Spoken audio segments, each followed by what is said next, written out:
Hi everyone, my name is Nur Shahida binti Abushari. Today I will be presenting on the impact of Trump tariff on global and Malaysian supply chains. This topic looks at how the US-China trade war disrupted by global supply chains and what it means for Malaysia.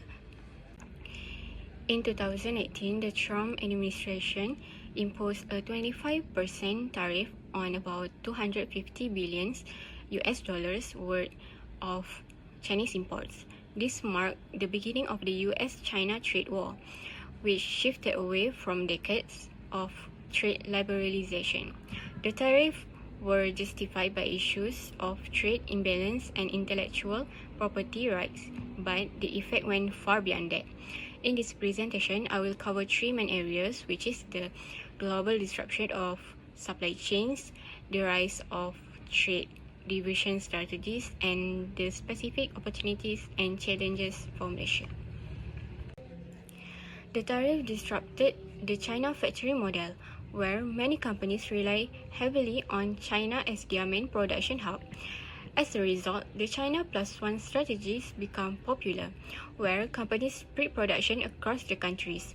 For example, Apple shifted manufacturing to Vietnam, Samsung moved production to Vietnam and India, Nike expanded in Vietnam and Indonesia, and Tesla sourced batteries from Korea and Japan. This showed that companies are now focusing more on resilience and risk management rather than cost saving. Malaysia was one of the main beneficiaries of this shift. Our strengths, such as a strong electrical and electronic cluster, skilled workers, and political stability, attracted multinational companies. For instance, Intel invested billions in its facilities at the Kulim High-Tech Park. The government also supported this through policy like Industry Forward and MIDA incentive. However, there is a risk because Malaysia is heavily dependent on the E&E sector. If global demand changes, this over-reliance could become a weakness.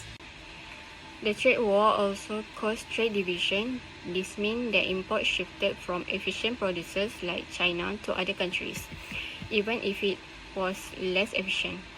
To avoid tariff, companies use strategies like minimal processing to change the country of origin. For example, Huawei suppliers moved to final assembly to Southeast Asia, while US consumer goods importers turned to Mexico to use NAFTA and later USMCA benefits. The bypass strategies reduce tariff costs but create compliance custom challenges. Malaysia became more than just an alternative production site.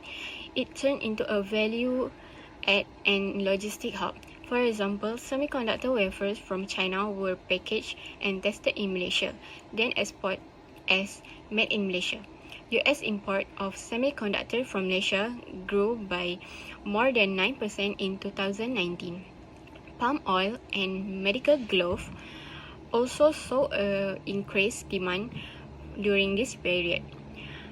However, these benefits come with risks, as stricter US or EU custom check could increase compliance costs in the future.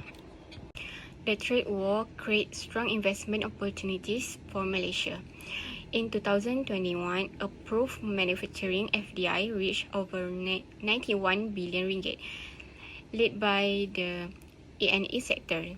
Companies like Bose expanded their wafer plant in Penang, while Panasonic boosted solar panel production for the US market.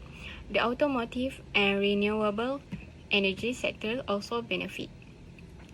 Still, Malaysia faces strong competition from Vietnam and India, which are also attracting major investment from companies like Apple. To conclude, Trump tariff disrupted supply chains worldwide, but also accelerated diversification strategies. Malaysia benefit significantly, especially in electronic, medical devices, and renewable energy, but we remain heavily reliant on the E&E sector. Moving forward, Malaysia must diversify its industry, strengthen logistics, and continue upskilling its workforce. Participation in trade agreements like ASEAN and flexibility are now key to global supply chains success.